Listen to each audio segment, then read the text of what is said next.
Welcome to the Starting From Zero podcast. In this episode, I talk with filmmaker, content creator, and artist Nick Brengle. Originally from St. Pete, Florida, Nick moved to Arlington, Virginia for a videography job at a megachurch. He started vlogging and uploading to YouTube during this time as a way to show his family back home what he was up to in his new home. However, this is not how Nick originally got into making videos on YouTube, but I'll let him tell you that story a little bit later on in the episode. Nick left the megachurch job after a few years and now does freelance video work in the DC area and is building an audience online around his passion for video. Nick and I talk about the importance of creating for yourself, why he's passionate about being a creative resource for others, and how he hopes his art pushes people to think outside the box. So I hope you enjoyed this episode of the Starting From Zero podcast. How about now? Hello? Anything? Wait, yeah. Yeah. Now I got you. There we go. Okay. Nice. I think it's on my end. I messed up and I accidentally put my headphones through the wash the other day. Oh no. Oh man. And I think I just need to buy a new pair. So we'll hopefully my backups work. Gotcha. Is it good on your end? Is it too loud or? No, everything looks good. All right, cool. I can hear you perfectly. So Nice, it's all good. nice. Yeah. Nice. Well, thanks for reaching out, man. Yeah, man. And I saw you had like a Rays shirt on, so there's a story there. Oh yeah. Because I'm from St. Pete, so. That's awesome. I live in Palm Harbor, so. Oh, okay, yeah. I grew up in Clearwater, St. Pete. I went to Pinellas Park High School is where I graduated. Oh no way, that's awesome. Yeah, yeah. Yeah, I was just watching like an episode of your most recent podcast. Great together. Yeah. Okay, nice. So I saw the Tampa Bay Lightning shirt as well, so I knew. Yes, I'm a diehard, big time. Nice. Yeah. I knew there was something some Tampa connection. Right. Nice. Nice. But that's awesome. But yeah, I really appreciate you taking the time to do this as well. Of course. It's really good to meet you. Yeah, this is fun. Likewise, definitely. Yeah. So do you live in St. Pete now? I don't. I live in Arlington, Virginia. Literally, like I could throw a rock to the Pentagon. So, yeah, my wife and I have lived here for, oh my gosh, I guess 5 years, almost 6 years now. Nice. Yeah. What brought you out there? I got a job at a mega church in Fairfax, Virginia, which is about 40 minutes south, like deeper into Virginia, the suburbs. And I was a video producer there for about 3 years. And then, I had enough, and I've been on my own for over 2 years now. So okay, that's awesome. That's awesome. So, but other than that, I was born and raised, grew up every day of my life up until 26, 27, whatever it was, and then we moved here. So yeah. Nice. What was that experience like working at a megachurch? It was different because I had not worked in anything like that. I had pursued, video and film and all that since high school and even before that, but definitely never thought I'd work in a church. A lot of that was very new to me, probably just a couple of years before that, even the church scene at all. And going into a space where I was hired for my vision and for sort of who I was and what I wanted to do visually and what kind of the stories I wanted to tell. So it was super exciting to say, okay, here's a salary, here's health insurance, here's vacation time, here's all this stuff. Right. We're going to give you all this. All you have to do is do what you love to do. And, we're giving you the keys to just, go, drive, run with it. And so it was a very eye-opening experience. I learned a lot. I found out pretty quickly that in that world, you aren't really just doing one job. You end up doing a bunch of different jobs, and which is a good and bad thing, because that did lead me to learn even what we're podcasting. I mean, I had no interest in that until we moved here, and then you spend 2 hours a day in the car because the traffic's so bad, you're driving. And so I started listening to podcasts, which I never did before. The music, a little bit, right? Exactly. And so I learned all that equipment, how to do that, and live production, which I absolutely just do not like at all, but just being able to dabble in some of that stuff and to figure out, okay, this is not for me. Right. yeah. So it Well, was it's interesting. good. You know, they had that, all those benefits and the security that came with that job to kind of like explore the freedom of what you wanted. That's really cool. Exactly. Yeah, Yeah. definitely. So before we get like too far, because Yeah. I've already got questions brewing just from that. But for anybody who may not know who you are or your work, what do you do? Man, yeah, it's always such like a heavy question because I Yeah, like to answer it with one answer, but it's impossible. exactly. Yeah. I like to call myself an artist, stepping away from, uh, having someone to answer to, and really being able to go out on my own and kind of explore what it is I really want to do. I think I'm leaning more towards I'm just an artist, and it just so happens that the tools that I want to use is a camera and a microphone and everything that comes along with that. And so I I really am pursuing, and this, I think this was rooted a long time ago when I was a kid. I just didn't start to really, I think, develop the idea in my head till recently that I really want to make things that help people think differently, whether it's, just change in the world, or to be happier, or maybe to cry, maybe to laugh, whatever that is, but to just open somebody's mind up a little bit more. And it can be in a very abstract way. It can be in a more literal way. And, obviously on YouTube, there's changes a lot. I talk about minimalism, or I talk about video gear. I post the visual narrative, and there's just the thread. It's a bunch of different bodies of work, but the thread I try to keep similar, and that what I'm doing, I do it because I love it. Yeah, I don't care about the money, and that bothers a lot of people, but I don't care about that aspect. I need it. I understand that, but I really want to help people, whether they ask a question about, the million times I get the same question of how did you color grade that footage, or how do you do this, or how do I get started in something? And I think recently I've been getting more questions like that as I've been putting more things out on YouTube. And so I think it's exciting to answer people's questions, and just try to help them also figure out what it is they really want to do, because it took me a long time. I thought when I was 12, 13 years old, I'm going to be M. Night Shyamalan, Steven Spielberg. And then you kind of figure out, okay, I really like that stuff, but what is it that's really pulling at me? It's not really the camera. It's not really the acting or the color grading or whatever it is. It's really the art, and it's the way that my mind works differently when I'm, I don't know, involved in that kind of stuff. So the camera's just the tool, right? Yeah, the camera's just the tool, and I can't get away from it. That's really that's it, I guess. So yeah, that's very cool. It's just bringing like you said, like emotion to people, and being that resource for other creatives to kind of find their path as well. And that's awesome. Exactly. Definitely.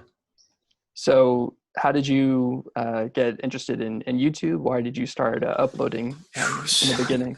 Wow. So YouTube, I don't tell this story a lot, but a long time ago, back in, I graduated high school in 2005. So somewhere around there. Okay. That I had a YouTube channel. This was when YouTube was very new. There was no monetization, nothing. Right. It was really just basic platform. And back then I was a completely different person. You would just totally different. And I started uploading. I had some friends at the time. One of them still my best friend, but I hung around with kind of not the best group of guys, and but they were really into, they wanted to rap and make songs and all this kind of stuff. And I had the equipment. I had, this really basic like microphone, and I had a M audio keyboard and stuff. And music has always been a big part of my life as well. Play guitar and piano and sing and all this stuff. And so for some reason at this time, I developed this character called Nicky Bizzle.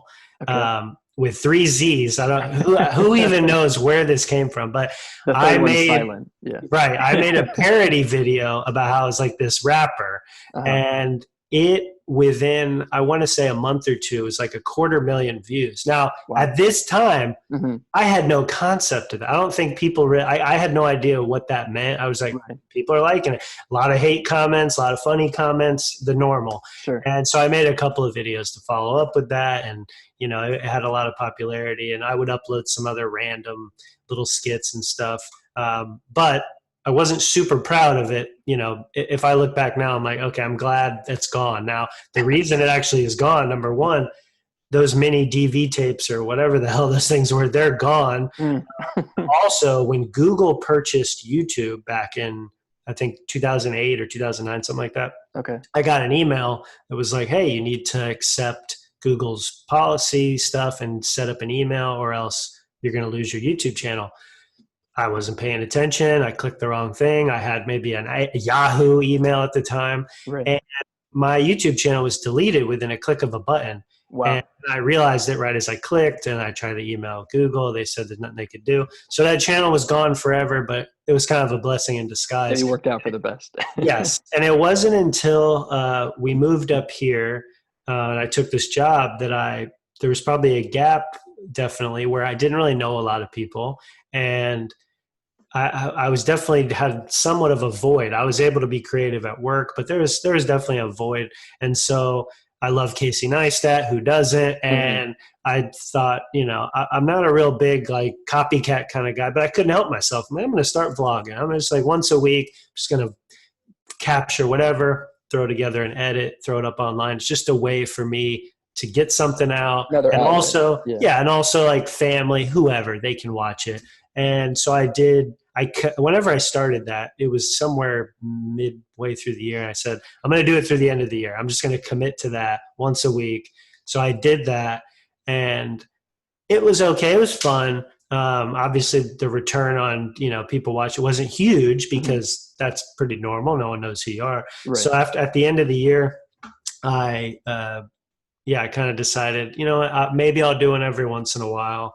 Maybe if we go on vacation or something like that, but I'm going to slowly try to figure out this other angle. But I wasn't against it, but I was sort of doing reviews and gear stuff. I'm like, this doesn't really sound like me. I don't think it's me. But I wanted these other outlets. So around that time, I did start to do some videos. And I wanted to focus on my process and kind of from my angle, not the traditional, you know, talking about gear or whatnot. So I try to develop that style a little bit. And then you know, we're here in DC, and I wanted to get connected. I started to think, it was probably a year and a half in to working at the church, that I probably put a seed somewhere in there that said, hey, this probably won't last forever. You need to start, what's the next thing? What is it? And initially it was, well, people, I need to meet people and get connected. And DC has such a rich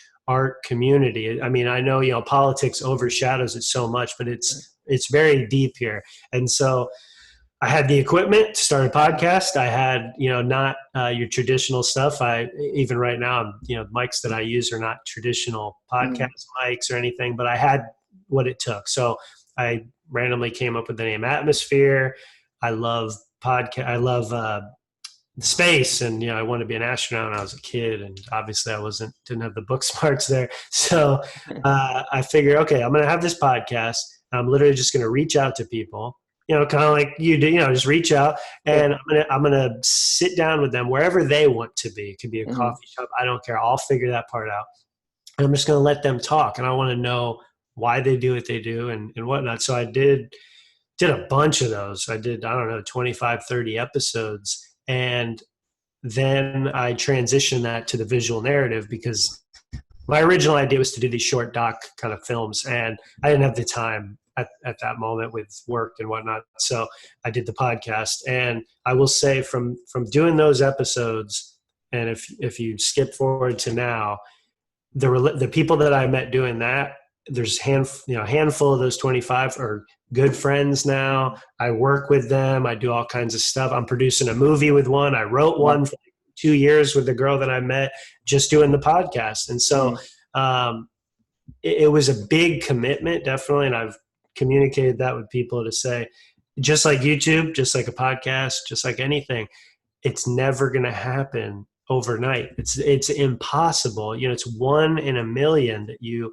upload a video or put a podcast out, and then you're just this big name. And if you're doing it for those reasons, you shouldn't be doing it. But you know, all the best to you. So I did the podcast, and then slowly would do some YouTube stuff. But it's hard to say when I fully, because I'll go up and down. I'll say, you know, I'll post every Monday, or I don't really try to hold myself to like the exact date, because I feel like I'm going to force something or rush something. And so I just kind of do what I do. And it is really bizarre. You know, I just hit 3,000 subscribers, which isn't, you know, it's not some massive number, but man, for YouTube, like, all right, I've put in a little bit of time, and I've people commenting and emailing me and asking me questions, and especially in this day and age with just so much content out there, that to have people, you know, like just engaged with your videos and want to take the time to watch yours specifically, like that's huge, you know? Exactly. Yeah. So it's been a really interesting ride for sure. And just trying to figure out, you know, I guess the fine line of people who say, oh, he's a YouTuber or he's a filmmaker. And it's like, well, you could be all of it. I think we're a little past now that time period where before it was like, it's not looked down upon, but you were kind of in your own box if you were doing YouTube. And now I use YouTube to talk about certain things, and I use this platform to do other things. Just like the Create Together podcast that stemmed out of the guy I do that with. We met here in DC right after I left my job, and we've been good friends ever since. We did work together, and that's again just another outlet for us to really just talk like you and I are right now. That's really all it is. And if people want to listen, that's great. If not, whatever, you know. So yeah, exactly. I think that's something that I struggle with as well, is that constant back and forth in your head is like, I like doing this, I'm going to keep making it, but does anybody care? Right. Right. I shouldn't care, so I'm just going to keep making for myself. And I've just decided that I'm just going to keep making because it's something that I like to do. 100%. Yeah, I agree. Definitely. Yeah. If I can, you know, I think the biggest things that I found just from like watching other people's content on YouTube and from my own experiences is like community and collaboration are like the biggest ways. Definitely. To, not just like build an audience on YouTube, but just like find that group of people, like your people, like who are your exactly. Yeah, definitely. So that's very cool. When did you start to see like some traction on your channel? I'd have to look, but it's definitely specific videos that definitely the curve definitely jumped a lot. So one that maybe didn't garner a lot of subscriptions, but the documentary that I did back, I don't remember what year it is, but it's called Broken Lives Illustrated. Right. I was watching that recently as well. Oh, awesome. Yeah. So that was in St. Pete. And that was a very organic project. My buddy, Jake Troyley, who is one of the best artists, not just because he's a friend of mine, he's incredible. And he is like on another level now. He's a guy who could have played in the NBA, but decided to use a paintbrush. So, you know, it's like, but anyway, so we were in a gallery in St. Pete, Studio 620, and he had this opening gallery, and we were in there. I was doing kind of sort of a visual narrative with him. I don't think it's up anywhere anymore, but, and I was looking out the window. I don't know why we were talking about, is there something we could collaborate on or do? And we saw a homeless guy outside sleeping on the ground right outside the window, this beautiful art gallery. And so that sparked right there. Anyway, we did this project and raised this money and gave it all back to the homeless people and whatnot. And eventually it got onto YouTube. Initially it wasn't. And that just like, to this day is the most minutes, most everything by far. And it's like climbing out. It's like 300,000 views or something, you know, nothing like astronomical, but a lot of comments. You can imagine what people are saying. But so that definitely drove, I think, traffic to the channel. but it wasn't my people that are actually coming to look for filmmaking tips. They just want to watch a documentary. Right. I think it wasn't until I started talking about color grading, and when I got my Sony A7S Mark II, that was a huge thing, is uploading a video, having that in the title. It brings people to the video because the market is so huge and everybody wants to know how to use it, and definitely color grading. That more questions than I've ever got is 100% about color grading. But yeah, it's weird. As far as uptick, it's just been really steady. If you look at this, how my subscribers go, it's a very slow, just keeps going up, keeps going up. I hit 3,000 and I think gained like 57 in the past like 5 days. No, I wish they told you like where they click subscribe. I would love to know which video it is after they watch.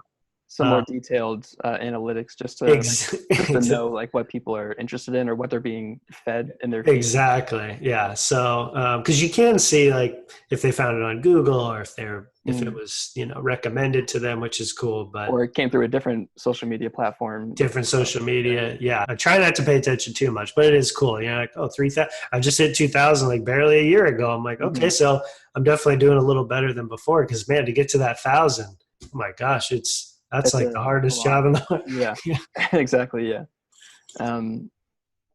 So for your like freelancing career and corporate jobs, I heard in the podcast that I listened to that you had done freelancing before. Going back to corporate life, or what's the story? No. But when we're still in St. Pete, I worked different jobs from like, when I was really starting to do video again, it might be around my early 20s, somewhere around there. Because there was definitely a gap where just had a lot of other stuff going on and didn't pick up a camera, which was like the worst time of my life. But I did freelance stuff. Not a lot. I did some like real estate stuff and little small business commercial stuff, but nothing great. And I look back now, I'm like, how did I even get hired for that? It's so terrible.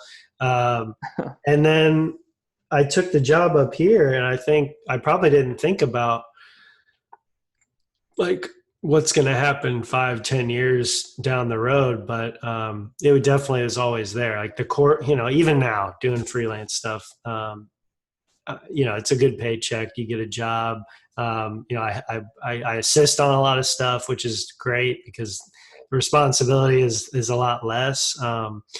But I don't know. It's not my thing, but I can do it and I have the tools to do it. I try to focus a lot more on clients that are much more personal. So one-on-one type stuff. I have one client I've had since the beginning who has a whole line of products, or like not beauty products. They're like skin care and stuff, but she makes it at home. It's a really interesting story and concept to her whole situation. But I worked with a lady who has a dog. She trains dogs and she'll walk your dog and whatnot. So stuff like that, like really personal, and you're able to communicate a vision and agree on something. You get in these bigger rooms and you learn a lot. It's a lot of fun. I've been a part of definitely some big stuff, to mention some Google and Under Armour and some other ones. I've been a part of some stuff that it was a lot of fun. There's a lot of people in the room. And most things are, they're designed ahead of time, and things are thought through. So you're just you do your thing and you go home, you do your part, and that's great. There's a time and place for that. But if my heart's in it and where I want to be, it's very organic, free flowing type of projects. And those are few. Getting paid for that is few and far between, but it happens. And when it doesn't, that's why I have YouTube, or that's why I have a movie that I'm making, or those types of things that I can get away from and not think about it. So And are you doing mainly video production for these clients, or what other Yes. businesses? Yeah, I've done some photography. Like, I love taking portraits, but I guess I've kind of, I'll take it. Like, if it's somebody I know or somebody recommends me and they're like, oh, you should, hire him. He'll take your headshot or whatever. I'll Mm, do it.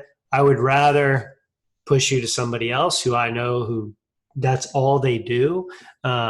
But I could do it, but I really like to stay, yeah, definitely in the video production. I've done, even through this pandemic, I've been doing a little bit of, I guess, consulting, and it's mhm. been through Zoom as well. Okay. Working with people, uh, how to use social media, how they should be editing stuff in Final Cut or Premiere, and what type of files and how they should render it out, and to put Mhm. it on Instagram versus Facebook and stuff like that. Which Right. it's up here. I don't know where it comes from, but I just it just comes out, and I can help people that way. And are you Yeah. making YouTube videos around that kind of content or as well, or? Not really. I have done stuff. I think I did a whole thing on Instagram a couple of years, like maybe a year or two ago, on like how I shoot, if I'm going to shoot for Instagram, Mhm. shooting vertical on purpose and how to render it out, all that kind of stuff. I have done that.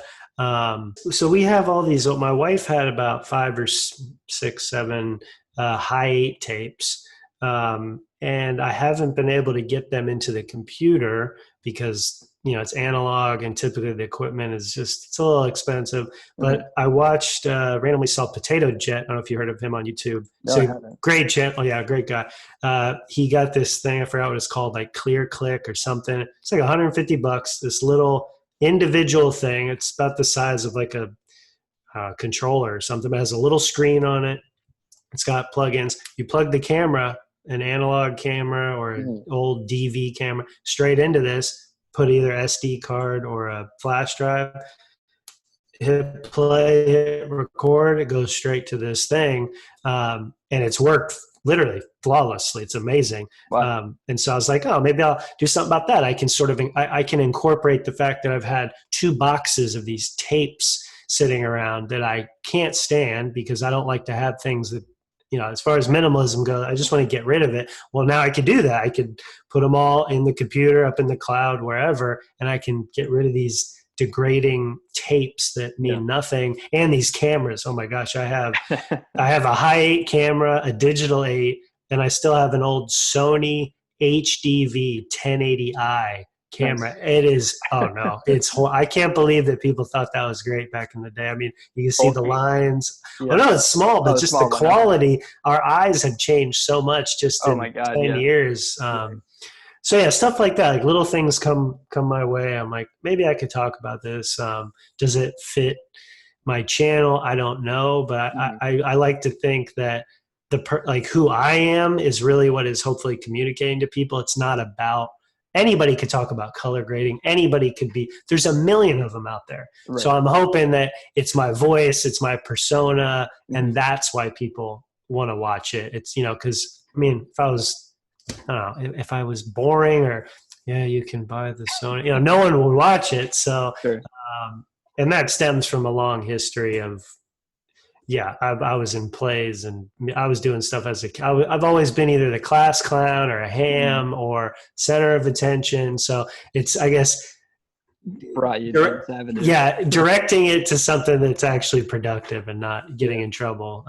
Yeah. So Nice. And so why is it important to you to like bring value or create that kind of community for other creatives on your channel? I, I guess you could. I mean, it's selfless and it's selfish at the same time, because I truly want to get other people on the same page as I am, and I want to express who I am as an artist and why I am, and why I do what I do. And maybe that rubs off on the people watching, and they think, oh, okay. Nick says, you know, something I like to communicate a lot is, yeah, there's rules, of course, but there's no rules. There's no, Mhm. if you're watching a video and somebody says you have to put the light on the side that's not the dark side, whatever. Sure, maybe it gives you a certain look. You like that, but there's no rules. That's my biggest thing is experiment, play with your equipment, toy around with it, shoot some stuff, get it on the computer, edit it, don't ever show anybody. It doesn't matter, but I'm not the end all be all, and I'm not going to give you a definite answer. I'm just going to tell you how I'm doing it. And it changes all the time. I never color grade a video the same as the one before. Never. I never, one video looks different than the next. And that's on purpose because that's how I see the world, is that we shouldn't get so wrapped up in, the routine and worrying about, having this intro title every time, and that people know that, so that's why they come back, or the type of music or whatnot. It should just be about who you are, and that's why they should be coming back, is listening to what you have to say, even if it doesn't pertain to them. I have people that I watch on YouTube. This happens actually quite a bit, where it's a product or it's something I do not care about, but I really enjoy the person. So I'll watch it and see what's up. I'll probably never buy that lens or camera or whatever it is, but I really enjoy listening to them talk about, what they do and how they do it. So I guess I'm hoping it goes both ways, but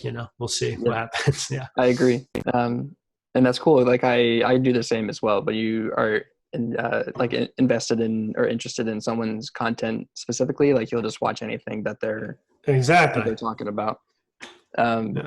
So like, it sounds like for your content, your channel, and the hope with this project as well is like being able to share creators' journeys of like their creative journeys, their process of building an audience, and with the hopes that people who are listening might be interested in just starting out, can do the same and like see that, somebody else did it with whatever circumstances that they had. Maybe I can do it myself. And so why, I know that there are people listening who will act on, and there are people that won't act. And like, I've been both of those people in my life. So why do you think people maybe don't act?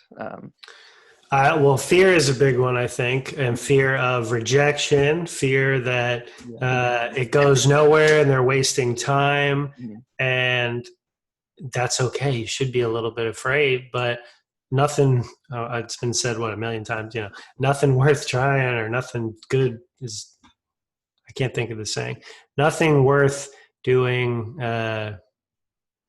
Who knows?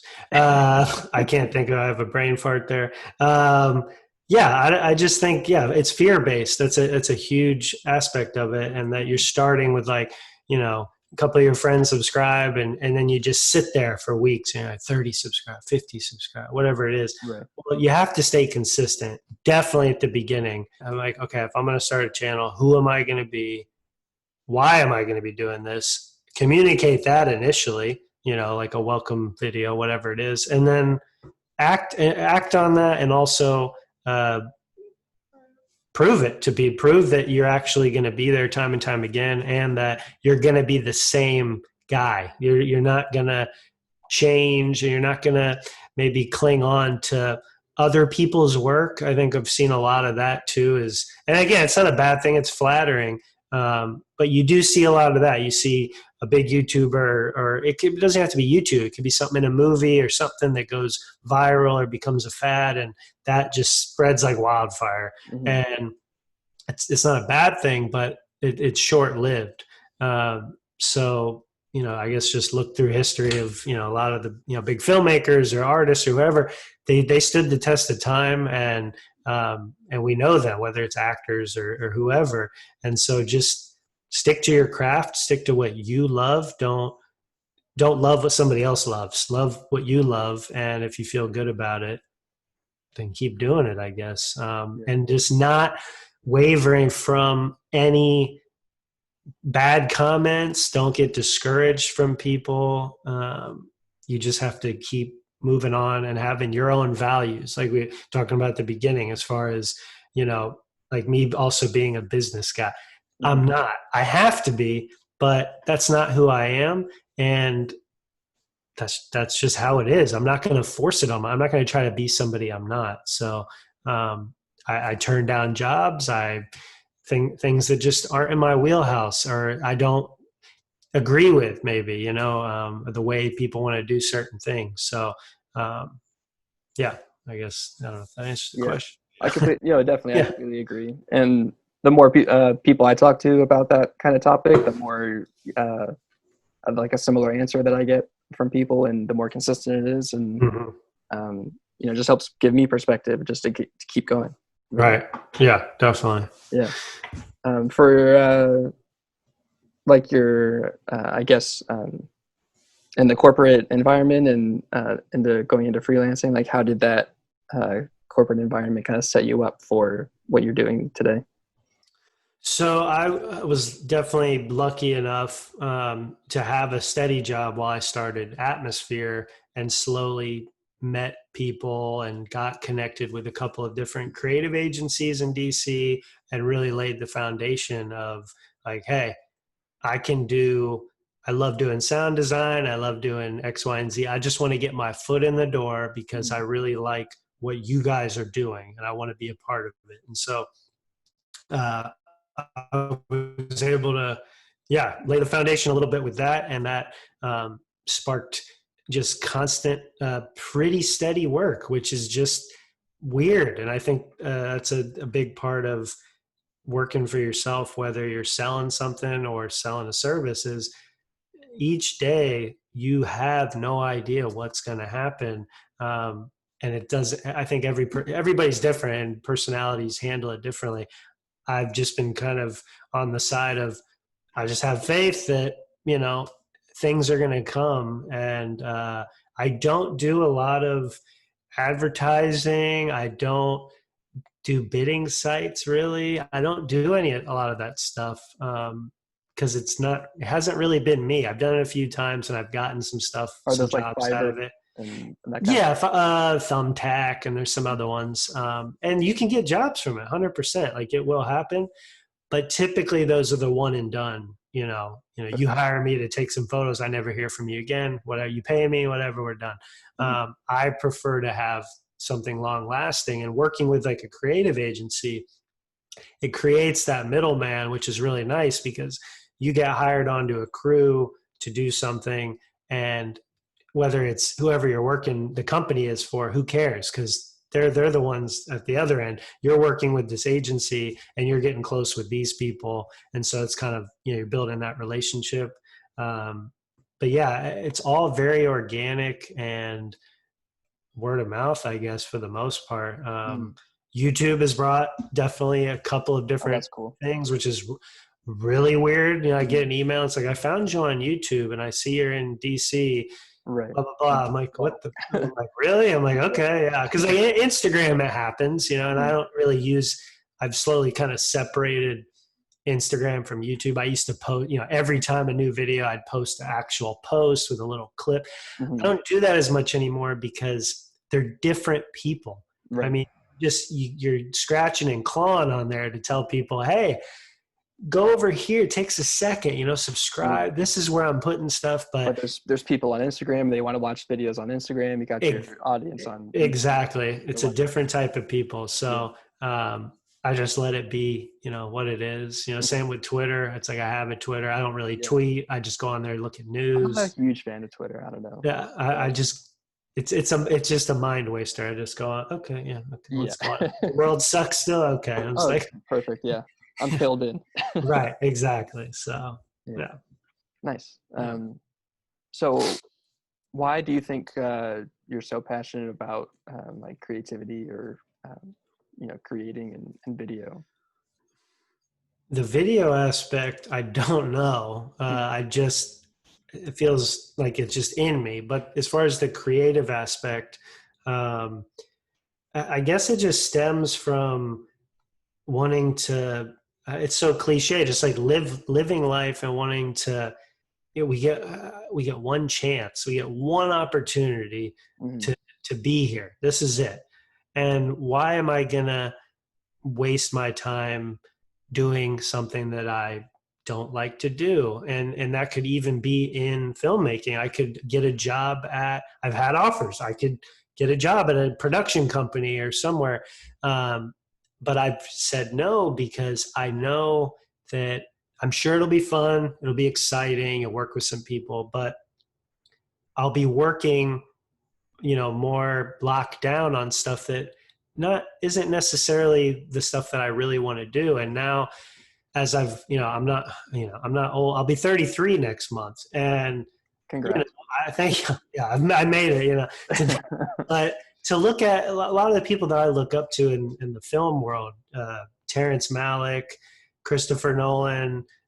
You just go down, a lot of directors, some, Iñárritu, and a lot of these big directors and writers. Most of them didn't really do anything until they were in their mid to late 30s. Most of them no one knew who these people were until they were older. And so I think now that since I've been in my 30s, really thinking about, okay, when I'm 50, what am I going to be doing? When I'm 40, what am I going to be doing? Where do I want to be? And at all costs, what I want to be doing is making films, like narrative films, maybe documentary work, but really now my dream since I was 12 years old has been to make narrative films, but not the traditional narrative films. I never wanted to go to LA when I was finishing high school. I had the opportunity to go to Full Sail. I turned that down. I wanted to stay away from the traditional, start at the bottom, serving coffee, and working your way up as a gaffer, editing, lighting. Exactly. I did not want to do that. Yeah. That goes along with me being against the rules and not wanting to do what other people think you should be doing. And so I have the mentality that why can't I, from the ground, start my own thing? And it's very daunting, and it literally seems impossible. But over the course of the past couple of years, when I was doing Atmosphere, I met definitely one of my best friends now. I never thought I'd have a really good friend who was a girl. That's just so weird. It was weird to me when I was younger, but Diana and we met when I did Atmosphere, and she was a photographer. She works for the EPA. That's her day job. And then she does art. So it's really interesting life. And so she wanted to do some little video. She had an art like a gallery opening. And so we shot this little short film, very abstract, very bizarre, but it was right in my wheelhouse, and it was right in her wheelhouse. So we figured it out pretty quickly that, wow, we can work together. We could make anything together because even if we don't agree on one little thing, we know how to talk to each other and figure that out. And so we did a couple of little short things together, and then we started. We both had an idea, like, let's make something bigger. Let's what can we do? So we started writing this film. It's called After Hours, as in time. Mm-hmm. And we wrote it for almost 2 years. Like, we would just meet for coffee and just write out different scenes. It's abstract, but it's all on one thread of like the identity of self. So there's all these characters that are in the film, but they're all representing one person. It's an interesting idea, but and so we started producing that about almost a year ago. Okay. And no money. We have zero, but we're doing it on no budget. Mm-hmm. We have filmed. Probably would film like 65% of it. And then, of course, what happened sort of brought it all to a halt. Sure. We have involved probably 30 or 40 people, no actors, all artists and people who are just interested. Oh, that's so cool. And the music, 100% original. She has some connection. She knows a guy who writes for the Washington Post who's a musician. He has this band. They were super excited. They want to do all the music. So that was actually just starting before the pandemic started. Mm-hmm. We were meeting with them. And so it's really just, her and I at the helm of this, and looking at what we can do with no money, like no funding, and to be able to make something without any strings attached, nobody telling us how we can do it, where we can do it, whatever.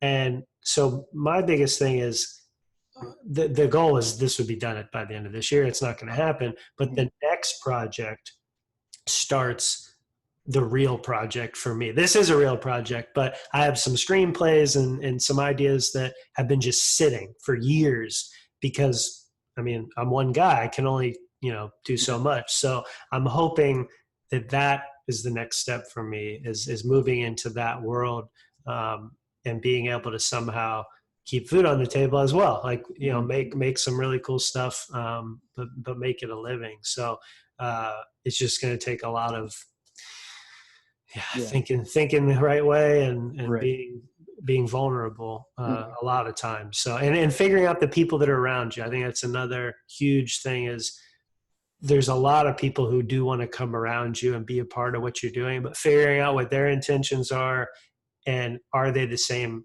as yours? Because I mean, I love everybody and everybody, wants to do stuff or if they want to be a part of your thing, but why do they want to do it? Where do they see themselves down the road? And really trying to build this little team of people. And I equate it to stuff that's like, you look at Seth Rogen, right? Mm-hmm. Seth Rogen, and I think his name is I forgot the guy's name. He's not an actor. He's a writer. I mean, these guys have been friends. Goldblum or no, that's not it. I forgot his name, but they wrote Superbad, and they're a kid, right? And then that's the writing crew. And then they make this movie. They make the crew a little bit bigger, and then they make stuff together, and that's what I want to do. I'd say Christopher Nolan and his brother and Christopher Nolan's wife. I mean, they Batman, and then what is Jonathan Nolan did? What's the show? I think Westworld. He's done a bunch of Westworlds and just that kind of thing. Building a little community within a community and making stuff. Adam Sandler, that's a beautiful one too. It's amazing. It really is. Like they've stuck together forever. I mean, and Terrence Malick is my favorite. I don't know if you've watched any Terrence Malick movies. I don't think so. You should. So he's probably what I base a lot of my ideals and vision when it comes to filmmaking. And he's traditionally known for being not difficult to work with, but very organic style of filmmaking. So Tree of Life is his movie, starred Brad Pitt, Sean Penn, and some other, almost no dialogue in this movie. It's a very free-flowing movie, but he has movies that the screenplays are very short. There's not a lot of information, and they just shoot. And it's weird that time and time again, he's done all these big movies with Christian Bale and Brad Pitt and Leonardo, all these people. They love working with him because his vision is so freeing and open that there's an idea like we're making a movie, it's a love story and X, Y, and Z happens. How do we get there? We'll figure it out. We're going to start rolling. We're going to give you emotions, give you ideas. Yes, there's probably a little bit of script, but other than that, it's this freeing experience. And you see a lot of, I'm not an actor by any means, but you definitely see, my wife and I have been listening to, I don't know if you ever watched The Sopranos, the greatest show of all time. Well, they started doing a podcast right before the pandemic, two of the guys who are on the show, and they have guests on to like some of the actors and whatnot. Were they on Joe Rogan to talk about it recently? They were, yep. Michael and Steve Sher. Yep, yeah. And so they had Edie Falco on, who played Carmela Soprano, and they asked her like what was one of her favorite scenes to work on, or what was her favorite moments on the show. And she talked about, The Sopranos did so many things different than any other show had done before, but one of the things they did that TV almost never did up to that point was really slow down the pace of the show, because broadcast TV, it's all about, you got to keep it going because people are going to click in and they're moving channels or whatever. And so she talked about social media today. Exactly. So she talked about a scene where her and Tony Soprano are in the kitchen, and it's this 3-minute scene where they almost say nothing to each other. She's making them some dinner and they just sit down and they're just looking at each other. And she said those were her favorite scenes to do, because it was so opposite of all the work you ever do, is that, hey, just let this scene come to life on its own. But to be able to have somebody on the other end who I can let them go and let them take it wherever. And that goes into the corporate work and people talking about their company or their product. I'm a huge fan of not like molding the story for somebody. I'd never like to do that. And I you know what I mean? As far as, you know, I ask you a question and you answer, you know, why do you drink water? Right? You answer the question. I say, well, I like how you answered that, but let's focus more on this piece that you said. I don't like doing that. And the reason is you're now making people question what they said and what they were talking about. I get it in the world of big corporate commercial. They're trying to get a specific message. It's scripted. But if you're asking somebody about themselves and who they are and why they do what they do, I have no right to manipulate your story at all. And in that moment, you were vulnerable. And what you said to me is what you said. And that's it. I'm going to take it for what it is. When I make YouTube videos, yes, they're edited.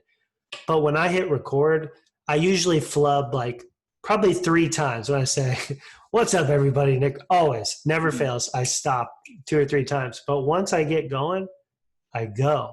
Yeah. And I don't cut stuff out. I really don't. Sometimes, you know, if I put some B-roll over something and maybe I cut a piece that I pause for a minute. But I just love that we can put out into the world just exactly what we were thinking in that moment and not changing it or making it sound better because you moved a word here. And that's just my weird quirk. Yeah. Yeah, exactly. But that's exactly what I'm doing with this project as well. Like I don't have any notes, you know, like we're just talking, and then just 2 people trying to learn about each other's process and why we do what we do. And exactly. I used to get that with Atmosphere. They would say, are you going to edit? You can edit that out. You cut that. I said, I'm not editing one thing out. So whatever you say, that's what's going in it. And you got to live with it. That's, you know, so. No, that's awesome. So just going back to, you mentioned it's tough to decide like which projects you do and which ones you take on. So how do you decide which projects to put your attention towards? As far as with clients, your YouTube channel, or I guess. Yeah, I mean, with clients, it's just if it intrigues me and it seems like something good. I think the last, you know, I've assisted on some stuff through the pandemic, but like just a couple of things, nothing super exciting. But before that, I did have I had a big project coming up that was on pause now, obviously, but it was with a health care company in Maryland who works with undocumented immigrants and helping them get medical care and prescription, all that stuff. I mean, really like from top to bottom, really helping these people, you know, get whatever they need. And they were developing sort of a whole new video workshop for their nurses and people coming in. So not like the most exciting work because it's, you know, it's going to be scripted and very basic, but the fact that this is helping that type of a cause, that was it. That's what sold me. That was it. Okay, you're helping people. That's it.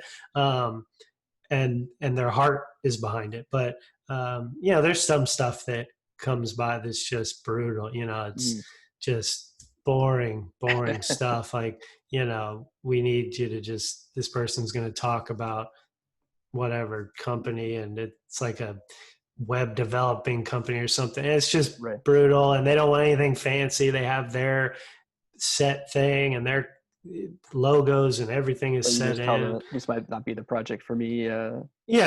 Typically not. But yeah, that hasn't happened in a while. I can't think of something that I was like, probably not. Yeah, because probably now I'd say, sure, let's do it. Let's go. Put some food on the table. I'm sitting at home, but and then YouTube, I don't think I've ever made a video that I didn't upload. So if I commit to something and I do it, then I upload it. Yeah. And then I get to look back now at stuff and be like, oh my God, I've come so far in just like a year or 2 years or whatever it is. I think that's the best part about I guess maybe social media or YouTube specifically, because it just becomes a video library for. Oh yeah. Yeah. I can like, make videos private, and I can go back yeah. and look at everything. Oh yeah. And it's not just like yourself seeing your progress as a creative and a storyteller, but like your audience as well is like gets to see you from the very beginning and your process. Exactly. Yeah. Yeah. And hopefully that message is spread too, that, I haven't done this kind of investigation, but looking at a channel and seeing that somebody has stayed true to who they are and not, you've seen them do different stuff or whatnot. I think that was probably important too. Like, okay, 2 years ago, he was talking like this and doing this, and now he's doing the same thing. And so, I'll stick around. Yeah, that's something that I'm doing with this project. I'm like kind of documenting my own process along. I saw that. Yeah, I saw your post. Yeah, that's cool. Yeah. Yeah.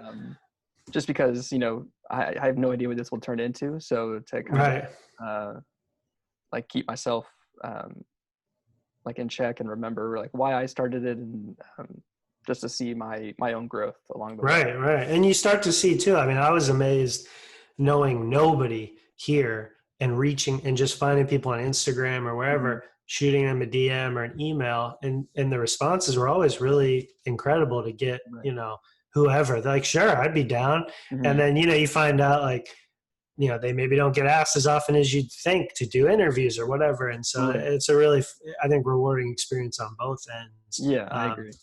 And that they're not worried about where it's going to go and who's going to see it. And like, I would even tell a lot of those people, I don't know. Like, this is for me. I'm just putting it up. If people want to listen, that's great. Right.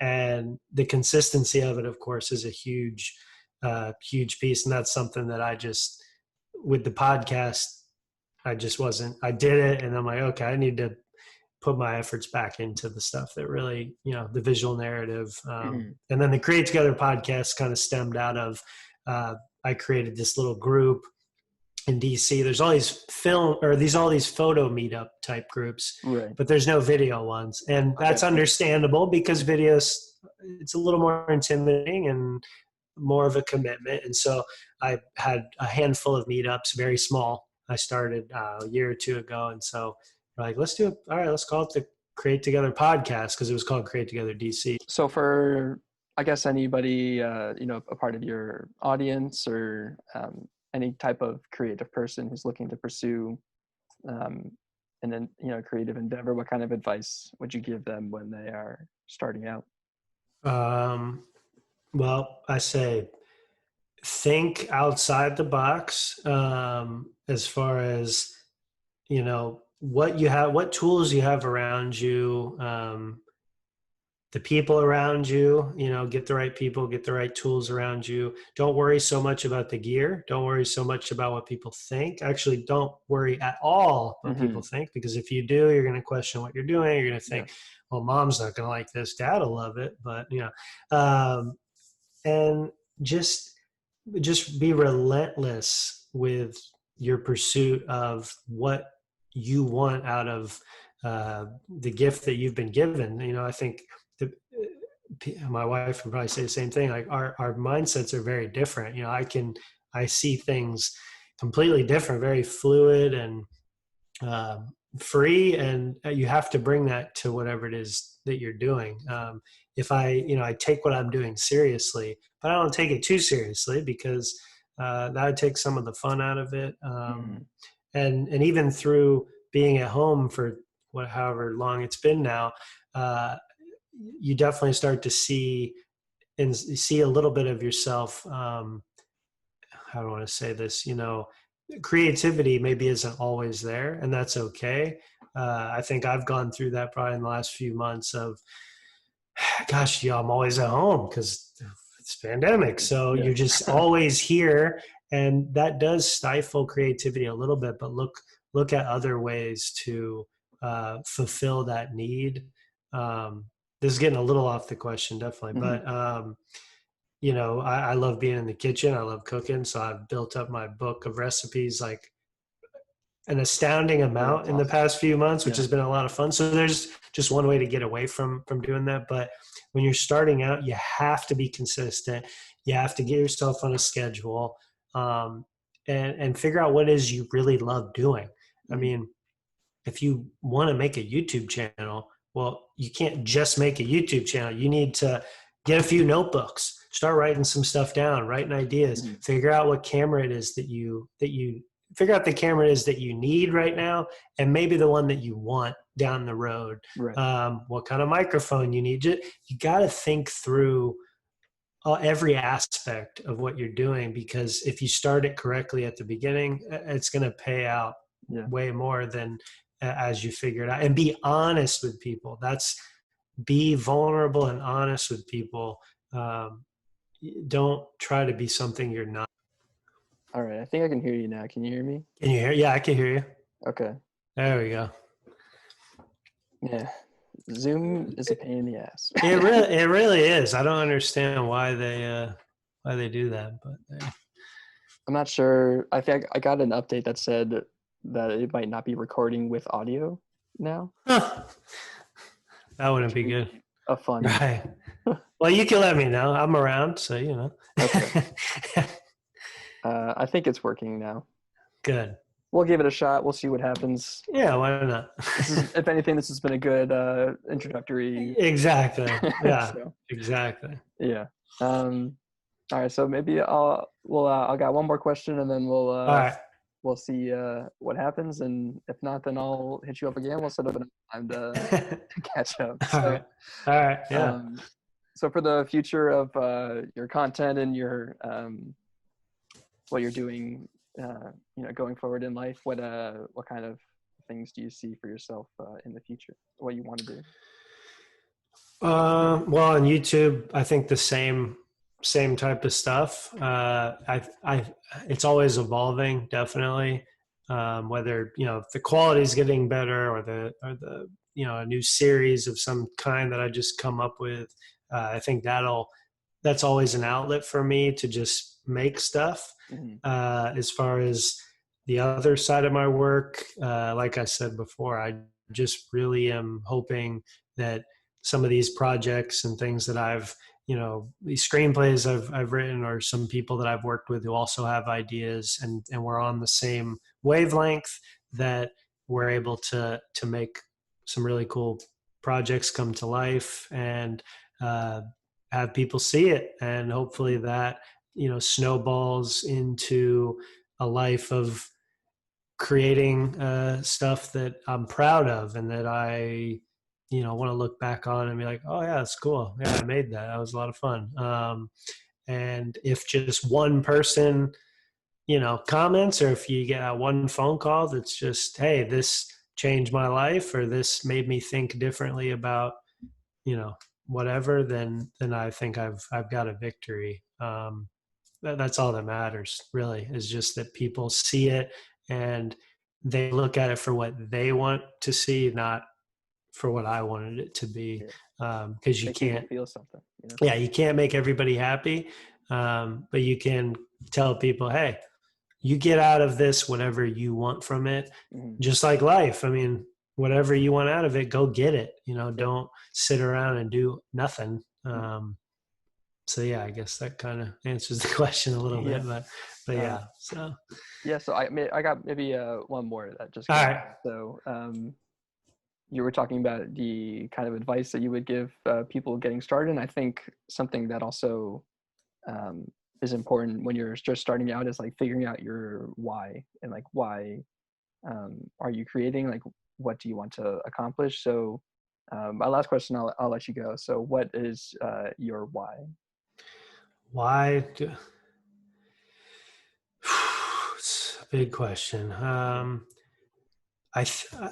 There's a lot of answers. One that comes right away is why? Because of the unknown, because of the feeling of control, and the feeling of no control in our lives.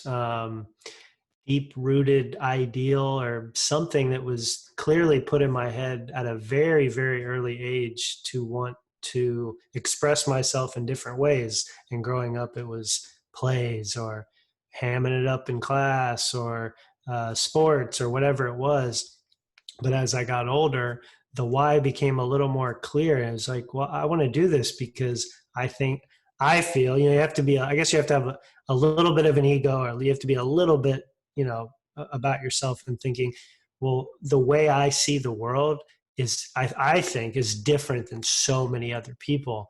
And so I want to show those people how I see the world, whether they want to or not.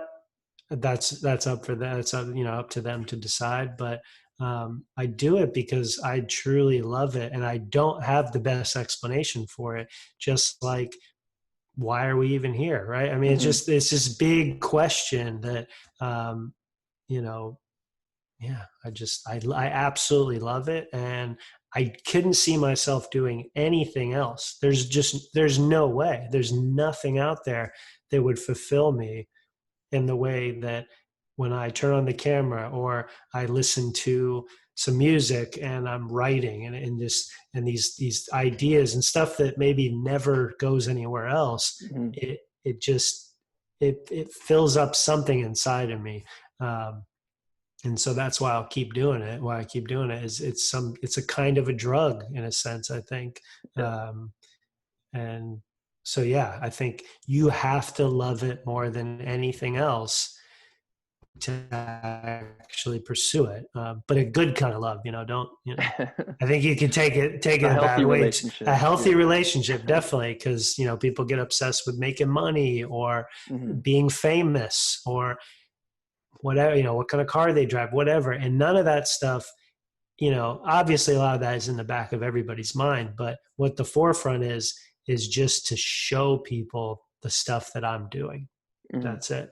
And to have people be a part of that, whether it's a YouTube community, whether it's people in real life who I'm actually making art with, that's the best part.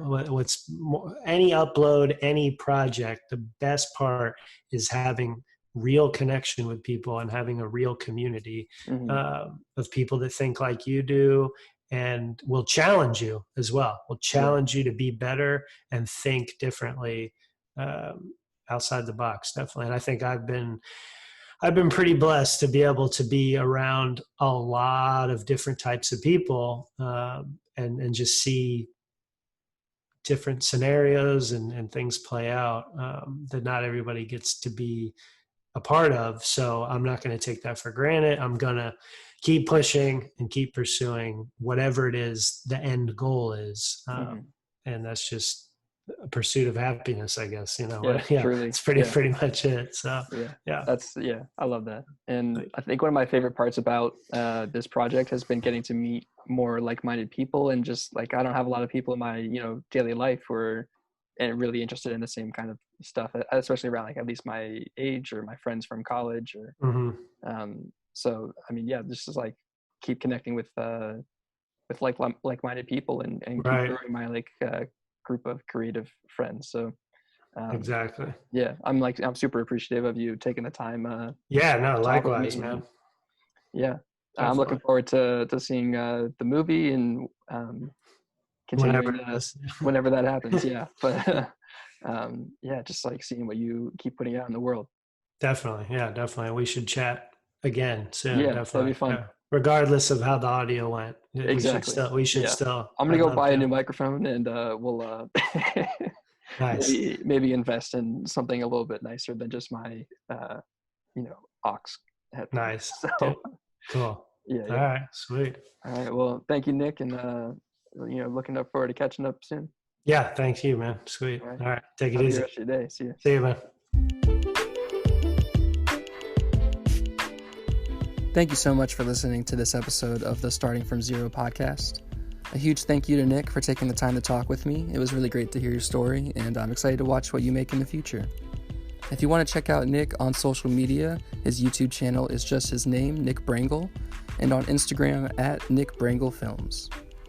The more podcasts I do, the more I feel like I'm widening my circle of creative friends, so it's great to feel like I'm on the right path and pushing myself to keep doing things that I love to do. If you want to see more content on social media from the Starting From Zero project, all you have to do is search Starting From Zero. Thank you so much for listening, and I'll see you next time.